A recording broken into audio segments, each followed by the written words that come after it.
Coucou, c'est Diastime. Je vais faire donc la partie 1, 2, 3, 4, 5, je crois, de ce tuto.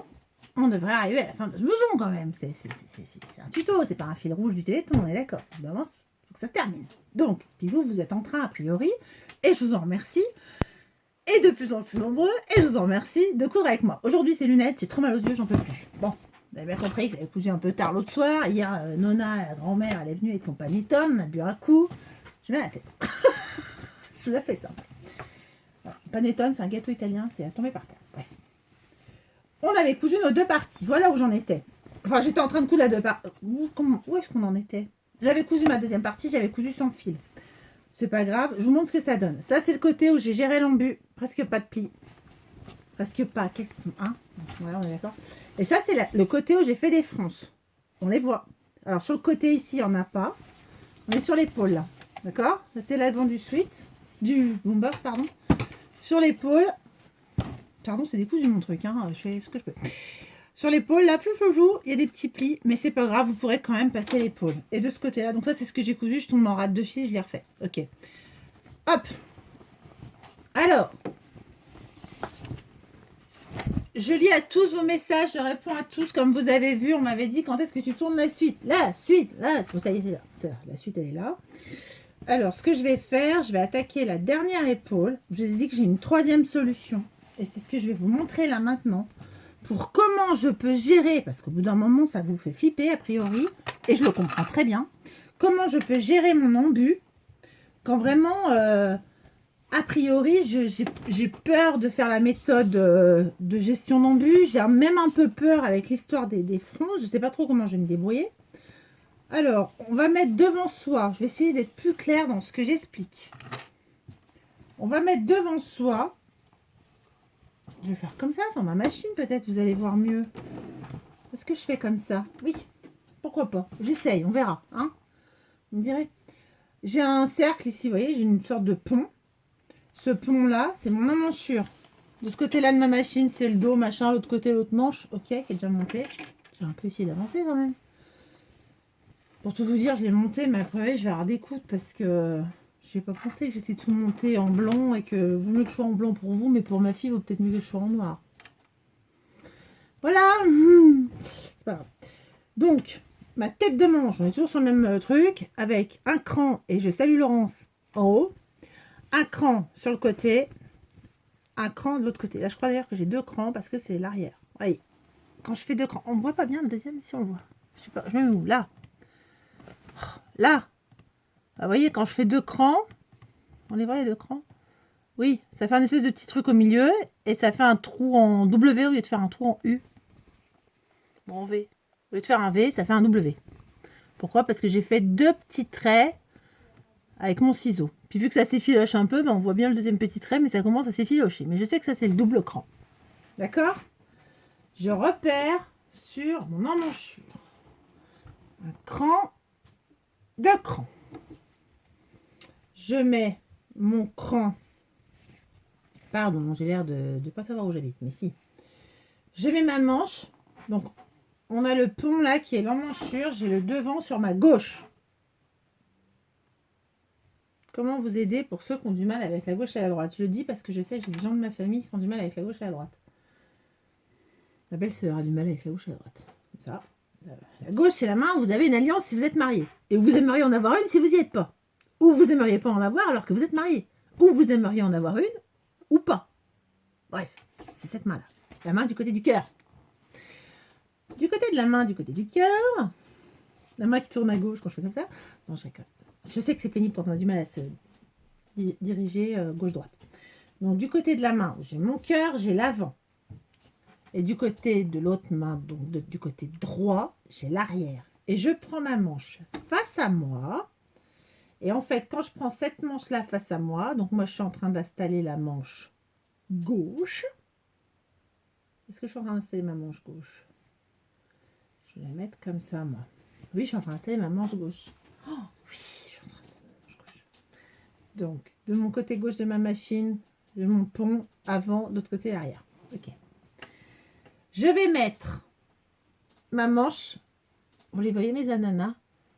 Alors, le côté ananas sur le côté ananas. endroit contre endroit. Je vais mettre ma tête de manche. Je vous réexplique en fait pour une troisième fois ce que je vous ai déjà expliqué 2 fois, mais d'une façon différente. Peut-être ça aide. Je mets ma pince au niveau de la tête de manche. Je fais comme la première version. J'ai pas fait de fil de flonce, donc il n'y a pas d'embu à gérer, il n'y a pas de froufrou, il n'y a rien pour l'instant. Pour l'instant, on va devoir en gérer un embu, on va pas s'enlever les épaules parce qu'on ne sait pas le faire. Je mets aisselle contre aisselle avant. On va les appeler aisselle avant et dessous de bras arrière. Ça vous parlera ça? Et je mets dessous de bras arrière sur le dessous de bras arrière. Qu'est-ce que je constate? Je constate que ma manche est donc posée. Bon, ça va peut-être pas être très visible pour vous, mais... Oui, Germaine. Oui, moi, Germaine, là. Ça va me faire bouger. Ça peut être pratique. Voilà, ma manche est comme ça. Très bien. Là, j'ai l'avant. Là, j'ai ma manche. Et là, j'ai mon dos. D'accord? Ma manche, elle est comme elle va être. Le seul truc, c'est qu'elle n'est pas fermée. Elle n'est pas plus fermée que n'est fermé le côté actuellement. J'ai juste ma manche. D'accord? Comment je vais faire pour gérer cet embu? Je vais repartir de mon dessous de bras. Donc, je suis endroit contre endroit. J'étais bien. Ça s'est défait, c'est pour ça que je reviens. Je vais partir de mon dessous de bras. Je laisse ma pince. Je vais aller jusqu'à mon premier cran. Je vais le mettre face à mon second cran de mon premier cran d'emmanchure et mon premier cran de manche. Je les attache. Je vois bien que par là-haut, ça va me faire de l'embu. Et je continue à aller vers l'arrière de mon projet. Qui est ici. Cran, cran, cran. Voilà, c'est là. Donc là, j'ai bien ma pince de dessous de bras. Là, j'ai mon encoche de ma manche, mon encoche arrière de mon buste. Je les épingle. Il me restera de toute façon mes fameuses bosses d'épaule, d'embu à gérer. J'ai toujours, je vais vous mettre comme ça sur l'envers. J'ai, est-ce que vous voyez bien comment faire? Attendez voir, j'ai plus de batterie. J'espère que j'arrive à tourner cette partie. Voilà, là j'ai toujours ma bosse. Alors ce que je vais faire un truc qui n'est pas forcément interdit non plus. Je vais me dire ce que je vais faire. Je vais me faire 2 jolis petits plis sur l'épaule. Comment je vais faire 2 jolis petits plis sur l'épaule? Je vous montre. Là, c'est le côté épaule que vous avez face à vous. C'est cette bosse-là qui m'embête en embu. Eh bien, je vais faire comme s'il y avait un pli. Je pliais de 1 ou 2 cm derrière ma pince et hop, je vais le coincer dans la pince. Et je vais faire la même chose de l'autre côté, 1 ou 2 cm dans la pince. Un pli sur lui-même. Je prends ma bosse, je la plie sur elle-même et je la fous dans la pince. Tac. Je regarde si tout le reste, ça pourrait coller. C'est-à-dire, si tout le reste... Maintenant que j'ai mis 2 plis au niveau de ma pince de tête de manche, c'est là que j'ai fait mes 2 plis. Si le reste, ça pourrait aller. Oui. Maintenant, tout colle. Parce que tout ce que j'avais en trop, je l'ai viré, entre guillemets, au niveau de la pince de la tête de manche. Dans la tête de manche, j'ai mis tout mon embu. Je ne sais pas comment vous expliquer mieux que ça. Je vais vous l'expliquer en face. Ça peut peut-être être mieux. J'ai le dessous de bras. J'ai, peu importe quel côté, j'ai ma pince de repère d'emmanchure, devant et derrière, c'est la même. J'ai remis une pince parce que je suis en train de monter. Et tout mon embu est là. Tout mon embu est accroché là. Je sais pas comment vous montrer. C'est noir en plus. Voilà. Là, j'ai plein d'embus, là, j'ai plein de plis, plein de trucs, c'est moche. On s'en fout, je continue. Je vais de l'autre côté, là où ça se rejoint, alors que ça ne se rejoignait pas. On est entre le repère d'épaule et le repère de mi-manche. Mi-manche en bas. Et qu'est-ce que je vais faire? Parce qu'il faut bien un moment qu'on se décide à faire quelque chose de tout ça. Je retire à nouveau ma pince de tête de manche. J'ai vraiment ramené tout mon embu en haut. Là, on voit vraiment. Vous voyez l'embu, là? Et comment je vais faire? C'est très simple. Je vais remettre la pince au milieu de ma couture. Et ce qui reste comme ça de chaque côté, les 2 boules là, je viens les replier derrière ma pince. Comme si vraiment j'allais faire un pli de 1 ou 2 cm. À ce niveau-là, sur mon épaule. On n'a pas dit que ça allait être foufou. On a dit qu'on allait avoir un pli. Et on veut un pli qui nous fait de l'espace. Comment on va vérifier? On va retourner notre affaire et on va regarder sur l'avant, enfin sur l'extérieur du tissu, ce que ça rend. Pour l'instant, moi j'ai un pli. C'est comme si j'avais un double pli creux. Vous connaissez pas, vous, parce que c'est peut-être débutant, mais ça nous fait des plis creux. Et qu'est-ce que ça fait des plis creux? Bah, ça fait ça. Voilà, c'est difficile de vous montrer. Je sais pas si vous voyez là. Ici, ça me fait un petit pli creux. Comme vous avez des fois sur l'avant d'une jupe. Je vais vous mimer un pli creux sur un tissu clair. On dit que ça, c'est mon gros embu. Je ne sais plus quoi en faire. Je pousse un peu vers l'arrière. Je vais faire un pli comme ça. Hop. Et quand je le raplatis, une sacrée technique. Voilà. C'est comme si je faisais un pli vers le milieu d'un côté, un pli vers le milieu de l'autre et que je mettais une pince. Et ça me fait... Attendez voir, je l'ai mal mise. Voilà. Dans le dos, ça me fait ça. Et devant, ça me fait ça. Ça me fait un pli creux qui me donne de l'aisance. Et ça, j'en ai fait un peu vers la gauche en faisant le pli. Et un peu vers la droite de mon encoche. C'est-à-dire que j'ai mon encoche, j'ai un peu de rablat. J'ai tout replié sur lui-même. J'ai un peu de rablat, j'ai tout replié sur lui-même. Je vais avoir donc sur l'épaule, peut-être 2 plis creux. Mais en attendant, qu'est-ce qui me donne mes 2 plis creux? Il me donne de l'embu. Alors, vous choisissez soit la méthode. J'aimerais beaucoup vous le montrer sur un tissu. Je ne sais pas si j'ai une chutounette. A-t-elle une chutounette? J'ai des chutounettes de Jersey, ça peut le faire. Mince, j'arrive, je vais trouver ça.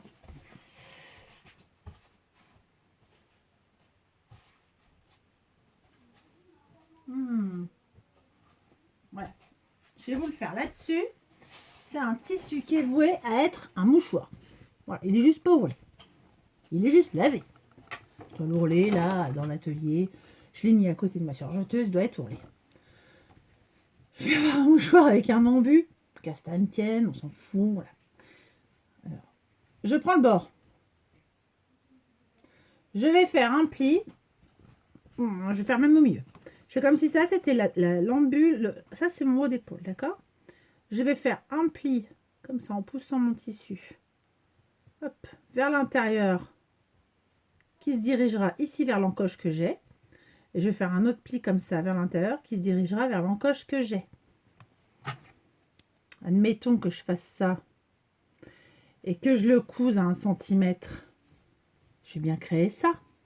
Et ça va bien me donner de l'espace pour mon épaule, vous voyez? Ça fait déjà la forme. Sauf que vous aurez 2 plis sur l'épaule. Quand il ne sera pas porté, quand il sera par exemple sur cintre, votre épaule, elle va ressembler à ça. Il y aura ça. Sauf que quand vous aurez l'épaule dedans, ça fera ça. Ce ne sera pas gênant. Ce sera peut-être moins compliqué que celles qui ont peur de mettre un fil de fronce ou qui vont se dire mais moi je sais pas trop, j'ai tiré sur mon fil de fronce, tout est parti, machin. Au bout d'un moment, si vous êtes face à ce projet et que vous n'arrivez pas à faire une épaule, il faut bien qu'on vous donne une solution. C'est celle que je vous donne. Je vous montre ce que ça va donner. Alors on va être gentil. Je vais coudre en point très très long parce que ça je vais le découdre. Je peux pas avoir un mouchoir avec un pli. C'est pratique un mouchoir avec un pli, j'en sais rien. Pas sûr. Hop. Alors, au moment où on en est là, je fais un aparté, mais je vous le dis. Normalement, vous avez vu ma vidéo d'hier où je fais le clown, là. Enfin, je fais le clown, enfin d'avant-hier. J'étais fatiguée, je ne pouvais plus. Et donc, il vous manque la fin.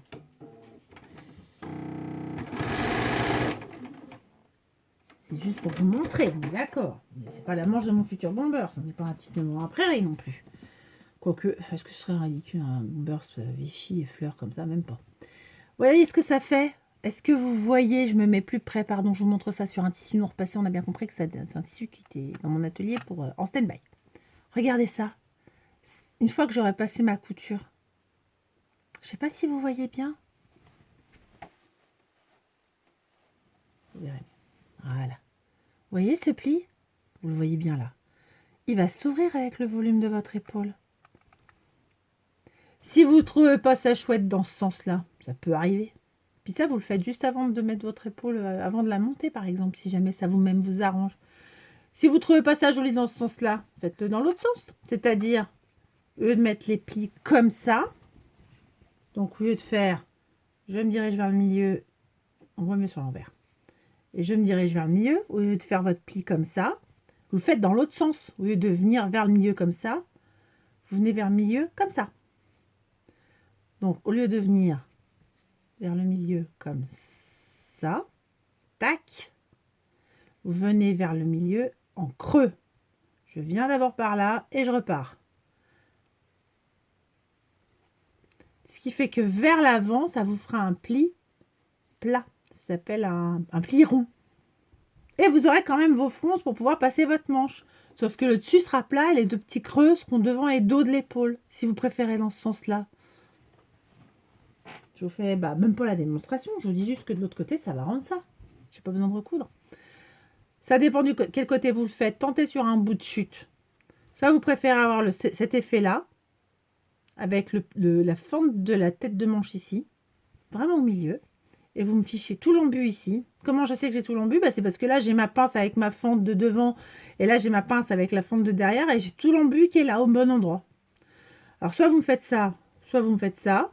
J'ai une préférence pour ce côté-là, moi, mais c'est esthétique après. Ça s'écarte peut-être aussi un peu plus facilement sur l'épaule. Mais si vous n'arrivez pas à gérer avec des fronces, il va falloir faire quelque chose. C'est mon plan C. Alors, un plan C, on a bien compris qu'on essayait avant de faire A et B. Si on n'arrive pas, on fait C. Vous pouvez aussi vous faire... Je sais qu'il y en a qui sont friands de ça. Oui, je vous le conseille. On vous a dit de faire une toile. Oui. Vous pouvez aussi, dans un tout petit bout de tissu, découper, mais un tout petit bout d'emmanchure. L'emmanchure qui va justement faire face à l'embu. Et puis un tout petit bout de manche. Ça s'appelle des pièces d'étude. On prend juste le haut du patron de la manche. On découpe un bout de tissu, mais même moche, un bout de drap, on s'en fout. Et on découpe un tout petit bout de la pièce épaule devant, épaule derrière. On fait la couture vite fait. Et on essaye d'assembler ensemble en gérant soit un embu, si on n'arrive pas en fonçant, et si on n'arrive pas, on se le fait à partir du repère jusqu'au repère, juste pour être sûr. Et si on n'arrive pas, on se fait se plancer, à savoir une petite pince avec un pli creux. Vaut mieux faire ça, enfin une pince, deux plis creux face à face, qui crée un effet un peu pince, mais qui n'est pas une pince, qui est un pli creux. Vaut mieux, vous voyez dessus, ça donne ça, je ne sais pas si vous voyez. Ça fait le signe oméga, comme ça là. Grec. Oméga aplati. Voilà, me semble-t-il. Oméga. Je crois que c'est ça. Vous avez saisi le truc ou pas? Je ne sais pas si vous avez saisi le truc. J'ose pas faire ça sur celui de ma fille parce qu'alors là, pour le coup, on va partir dans tous les sens. J'aurai 36 000 pinces. Et vous voyez, là, il va falloir que je le découse. Mais là, j'ai géré l'embu, là. Là, j'ai géré... Bon, je le décourais parce que je suis en blanc. Je suis en fil blanc, c'est moche. Mais là, j'ai géré l'embu comme je gère moi. Voilà, j'ai quelques petits plinounets là sur le côté manche. Mais je suis plate là-dessus. C'est plat. Mais je referai parce que je suis en blanc. J'y ai pensé en cours de couture. Je n'ai même pas fini, je crois. Parce que je suis en blanc. Je vous propose. Il nous reste moins de 15 minutes. Vous assemblez complètement le blouson blanc avec la solution A, B ou C pour l'embu d'épaule. Vous assemblez le blouson blanc, le blouson 1. Vous assemblez complètement A, B ou C comme méthode pour l'épaule, le blouson noir, donc le numéro 2. Vous essayez d'adopter la même méthode pour chaque épaule, au moins d'un côté. C'est-à-dire que si vous avez géré l'embu et que ça a été un peu chaud sur le côté face, celui que vous allez montrer, surtout si vous ne partez pas sur un blouson réversible, si vous voyez que ça a été rock'n'roll, vous faites les fronces sur le côté B, mais vous le faites des deux côtés, ce sera beaucoup plus joli. Parce qu'au final, on n'y voit pas tant, mais on y voit un peu que j'ai pas utilisé la même méthode. Donc là, je m'en fiche, c'est ce que je vous ai dit, c'est un tuto, c'est pour ma fille, c'est pas que je m'en fiche, c'est pour ma fille, mais voilà. Mais je vous dis quand même, on voit une différence. Donc si vous avez choisi cette méthode-là, vous essayez de la refaire sur l'autre manche. Si vous avez vu que c'était trop dur sur la face extérieure, sur la face intérieure, faites des fronces. Et vraiment, vraiment, faites la méthode pli, donc mon mouchoir là. Si vraiment ni l'une ni l'autre, ça marche. Normalement, les fronces, ça devrait le faire. Mais si ni l'une ni l'autre, ça marche, faites ça prioritairement. Et puis si vraiment vous n'y arrivez pas, faites un pli rond. Pli creux, pli rond. Pardon si j'ai pas été claire et pardon si j'ai pris du temps, surtout pour celles qui ont déjà pris le train et qui sont déjà arrivées à la fin. Je coupe, je monte mes deux blousons et je vous montre. J'ai oublié de vous montrer comment on ferme. Alors, le blouson blanc, là, je m'apprêtais à le monter avant de changer de fil pour passer au noir. Comment je fais pour fermer le côté? D'accord? Mon dessous de manche ici et mon côté. Là, j'ai bien une longue couture qui va avoir lieu. Ben alors, je ferme au niveau du poignet, je mets une pince. Je vous remonte, mais ça, je crois que je vous l'ai déjà montré. Je vais aller couture, compte couture. Voilà, elle s'embrasse, elle s'embrasse, elle s'embrasse. On monte, on pince. On regarde pas par en haut. Je crois que je sais pas si je vous l'ai dit ou pas. C'était peut-être la première fois que j'ai tourné et puis vous l'avez pas vu ça. On ne se dit pas, bah tiens, je vais mettre les deux coutures en face, soit en écartant les coutures et en disant que ça va être bien, soit... Non. Je prends ma première couture ici. Je la pose contre l'autre à 1 ou 2 cm de l'extrémité, comme ça. Et en fait, je me dis, je suis, elles se font un bisou et on monte jusqu'en haut. Et quand vous faites comme ça, c'est comme ça que vous avez une super belle fourche en dessous. Je ne sais plus si je vous l'ai dit ou pas, je vous le redis. Et tout en bas, je mets une pince. Pareil. Je vais dire que hein, je suis pénible, mais je la mets pas là, alors que c'est bien ça que je vais assembler. Je la mets en bas. Comme ça, j'ai même pas à la retirer quand je couds. Voilà. Alors, pour les plus timides, hein, on peut mettre une pince à mi-chemin là. Surtout si vous faites un 34, 36, 36, pardon, comme je suis en train de faire à ma fille. Si on fait un 46, 56, peu importe, il va falloir en mettre plus parce qu'il y a plus de distance. C'est pas la même peine de mettre 45 pinces. Vous allez vous arrêter sans arrêt, c'est un coup à dévier. Moi, vous mettez de pinces, mieux c'est. Il faut quand même en mettre 2-3. Et je préfère les pinces. Et si toutefois vous ne mettez pas des pinces, vous n'êtes pas équipé de pinces et vous souhaitez mettre des épingles, comment j'épingle? J'épingle pas comme ça. Interdit par la loi. C'est pas comme ça qu'on épingle. On peut avoir besoin d'épingler comme ça des fois le long d'une glissière ou quoi. Mais quand on va assembler deux tissus identiques, on pince comme ça. Et à chaque fois, pourquoi je pince comme ça? Pareil, pourquoi je pince comme ça? Ou pourquoi au pire du pire du pire du pire? Si vous mettiez vos aiguilles comme ça, il faut toujours regarder dans quel sens vous allez passer votre tissu. Ça aussi, on ne vous le dit pas. En général, on ne vous le dit pas, c'est tellement évident. Mais c'est évident quand c'est déjà cousu, parce que sinon, on ne va pas l'inventer. Ma manche, le pli de la manche, le côté que je vais assembler. Je me dis, quand je regarde mon tissu, ok, ouais, c'est ça qu'il faut qu'on vous dise dès le départ. Où est-ce que je vais faire ma couture? Ma couture, je vais la faire là à droite. Ok, donc si je vais sous le pied de biche, j'y vais comme ça. Très bien. Donc, mes aiguilles, je vais les planter. Tête d'épingle, mes épingles, pardon. Je vais planter la tête d'épingle en bas et la pointe qui pique en haut. Pourquoi? Eh bien parce que je vais mettre comme ça. Et au fur et à mesure où mon tissu va avancer dans ce sens-là, vous voyez dans quel sens il avance? Ben, moi, si je veux retirer les épingles, il faut que je sois comme ça. Si elles sont plantées dans l'autre sens, démonstration. J'ai pas réfléchi. Moi, ça m'est arrivé au début hein, de faire comme ça. Maintenant, instinctivement, je n'y réfléchis même plus. C'est comme vous n'êtes pas obligé de penser quand vous conduisez, si la plupart d'entre vous conduisent, il faut que j'appuie sur l'embrayage pour passer la première. Vous allez le faire, mais ça va être instinctif. Là, ce sera pareil. Imaginons que j'ai mis toutes mes aiguilles avec la tête d'épingle en haut. Je me mets sous le pied de biche. Alors déjà, pour la première, je suis coincée. Imaginons, j'ai déjà mis la première, j'ai déjà commencé à coudre, etc. Pop, pop, pop. J'en arrive là. Attendez voir, je descends mon pied de biche pour que ce soit réaliste. Je remets l'aiguille dans ma bouche. Ma fille, elle me gronde. Tu vas l'avaler? Ouais. Imaginons, je suis en train de coudre. Tac, tac, tac, tac, tac, tac, tac, tac. J'en arrive là. Je vais faire comme ça pour enlever mon aiguille, pour aller l'enlever pour pouvoir coudre. Ou je préfère l'avoir mise tête en l'air dans le sens de ma couture. Tête en l'air et puis de faire juste tchac, tchac, comme ça vers moi. Il faut que je mette les aiguilles. C'est comme si c'était un couteau avec le manche vers moi, pas la pointe vers moi. Si je dois enlever un couteau avec la pointe vers moi, planter dans quelque chose, je risque de me couper. C'est pareil avec ça. Ça va être plus compliqué à enlever. Ça va peut-être en plus, vous n'allez pas forcément voir la petite tête d'aiguille, d'épingle passer. Vous allez peut-être risquer de piquer dessus, etc. On pique, si possible, dans le sens perpendiculaire à notre couture. Ça veut dire que là, en ayant une couture verticale qui passe sous mon pied de biche, je me mets dans ce sens-là. Je ne sais pas si vous la voyez, l'aiguille. Là. Si vraiment j'y arrive pas, oh là là, ça bouge, je débute, je sais pas trop. Je suis plus à l'aise comme ça. Ok, mais à ce moment-là, ça veut dire que là, je passe dans ce sens-là. On met toujours les aiguilles qui indiquent avec leur pointe l'endroit où on va poser le pied de biche. Elles sont toutes tournées vers le pied de biche. C'est pas une dans ce sens-là, puis la troisième dans ce sens-là, et puis une autre dans ce sens. Non, c'est toutes dans le même sens, et elles montrent toutes le pied de biche. Vous voyez, elles montrent toutes par où les points vont arriver.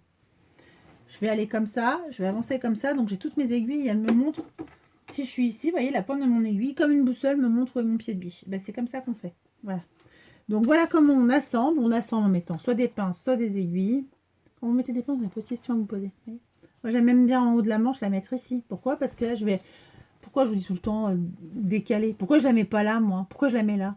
Ben, je la mets là parce qu'elle me tient mon angle. Je ne suis pas obligée de l'enlever. Je laisse assez de place pour passer mon pied de biche à côté. Tac, tac, tac, tac, tac, tac. Et ça maintient. Parce que si je la mets là, la première chose que je vais faire en mettant mon pied de biche, je vais poser mon pied de biche dessus, elle va me gêner, je vais l'enlever. Donc le premier repère, c'est pas grave. Le premier repère que je vais avoir, pardon. Le premier repère que je vais avoir, il va déjà plus être visible parce que c'est le premier truc que je vais enlever. Alors que si je reste comme ça, même si je bouge un peu en posant mon tissu, mon ouvrage sous mon pied de biche, je suis sûre au moins que c'est maintenu. Pardon. Donc, c'est une pince à gauche de ma couture, ici. Les autres pinces ici le long. Et si c'est des aiguilles, c'est toujours la pointe en haut. Et là, je pique tout le long. Et pourquoi c'est une piqûre d'assemblage? Parce que ça, on ne vous le dit pas dans le patron. Moi, je vous ai dit cousez votre manche à plat alors que c'est pas ce qu'on vous a dit. Je vais coudre tout le long et arriver sous le bras. Moi, j'aime bien que les deux coutures, elles soient vers la manche. Je vous explique. Là, je suis à mon dessous de bras. Au lieu d'écarter les coutures sur celle-là, uniquement sur celle-là, je mets tout vers la manche. Moi, je trouve qu'on a besoin de plus de place dans le corps que dans la manche. Notre buste, c'est quand même plus grand à placer que notre bras. Si on met toutes les coutures vers la manche, on ne sera pas dérangé déjà dans notre passage là. Donc là, on n'écarte pas les coutures, on les fait copines. C'est pareil, ça change rien. Voilà, on les met face à face comme un miroir. Je monte, je monte, je monte. Elles s'embrassent. Hop, et les deux marges, je les tiens dans ma main gauche et je mets ma pince. Attendez voir, j'ai bougé. Hop, tac. Dans ma main gauche et je mets ma pince dans ma main droite et je pince. Et je mets mes coutures par là, vers le poignet. Et de ce côté-là, elle est aussi par là. Mon poignet est de ce côté. Les deux coutures couchées. Il faut peut-être des fois que je vous explique plus ces termes. Pardon. Les deux coutures couchées vers la manche. Vers le poignet. Vers la manche d'ailleurs. L'emmanchure va vers la manche. Et puis après, donc je vais arriver. Comment ça va se passer? Je couds. J'arrive ici. Et bien quand j'arrive ici, je laisse mon aiguille planter. Je vais faire comme si. Je ne suis pas en train de la coudre, mais je vais faire comme si. Alors, nanana, on a dit, elles étaient copines, machin, patin, couffin. Ok.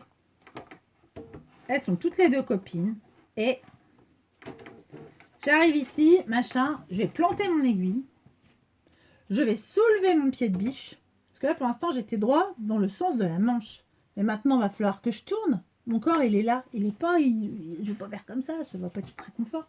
Ce que je vais faire, j'ai fini ma couture. Je viens juste de dépasser... Ici, là. Je viens juste de dépasser. Qu'est-ce que je vais faire? Je vais soulever mon pied de biche et je vais pivoter. Et je vais mettre droit en face de moi la suite de mon ouvrage. Hop, je vais abaisser mon pied de biche, puis je vais continuer à coudre. Ok? J'enlève pas, c'est pas je couds la manche, je m'enlève, je coupe mon fil. Je couds ma manche et dans la continuité, je couds mon corps. La seule chose que je fais, c'est que je laisse mon aiguille planter. Je fais faire un virage à mon tissu pour revenir face à moi. Tout à l'heure, j'étais comme ça. Et je reviens comme ça, mais on ne fait pas juste que tourner. Parce que des fois, quand le tissu il est coincé sous le pied de biche, il va se froisser, il va se plisser. Je soulève juste le pied de biche. Vous, avec, si vous avez le... Je sais plus comment ça s'appelle cette petite manette. Moi, je ne l'ai pas là-dessus. J'ai que de l'électronique. Je soulève mon pied de biche, donc clic, je tourne et je le mime, clac, je redescends. Le pied de biche, alors peut-être, oh là là, j'ai oublié de dire ce mot-là. Un pied de biche, c'est ça. D'accord? C'est ça que j'arrive, j'ai cousu ma manche. Je soulève, hop, je tourne mon truc, je me repose. J'ai rien fait, hein, j'ai pas fait un point de plus ni rien, j'ai pas appuyé avec mon pied sur ma pédale, rien du tout. J'ai juste fait, j'étais comme ça, la manche, on arrivait par là, là. Et puis ma manche maintenant, elle est cousue, puis mon corps, il est là. J'ai pas besoin que mon corps il soit là. Quand je couche, je veux que mon corps il soit dans la continuité. Comme il l'est pas et qu'on va quand même pas forcer à y aller, on est d'accord? Je viens de coudre ça, après je pars en biais, enfin en angle, il y a bien un moment où il faut que je tourne. Bah, c'est en fait quand j'arrive là, je laisse mon aiguille planter, mon pied de biche, je le soulève, je tourne mon tissu, donc là je suis ici, il était comme ça, je le tourne et je continue en rebaissant mon pied de biche à coudre et à descendre. Je fais pause, je couds mes deux blousons comme vous et j'arrive.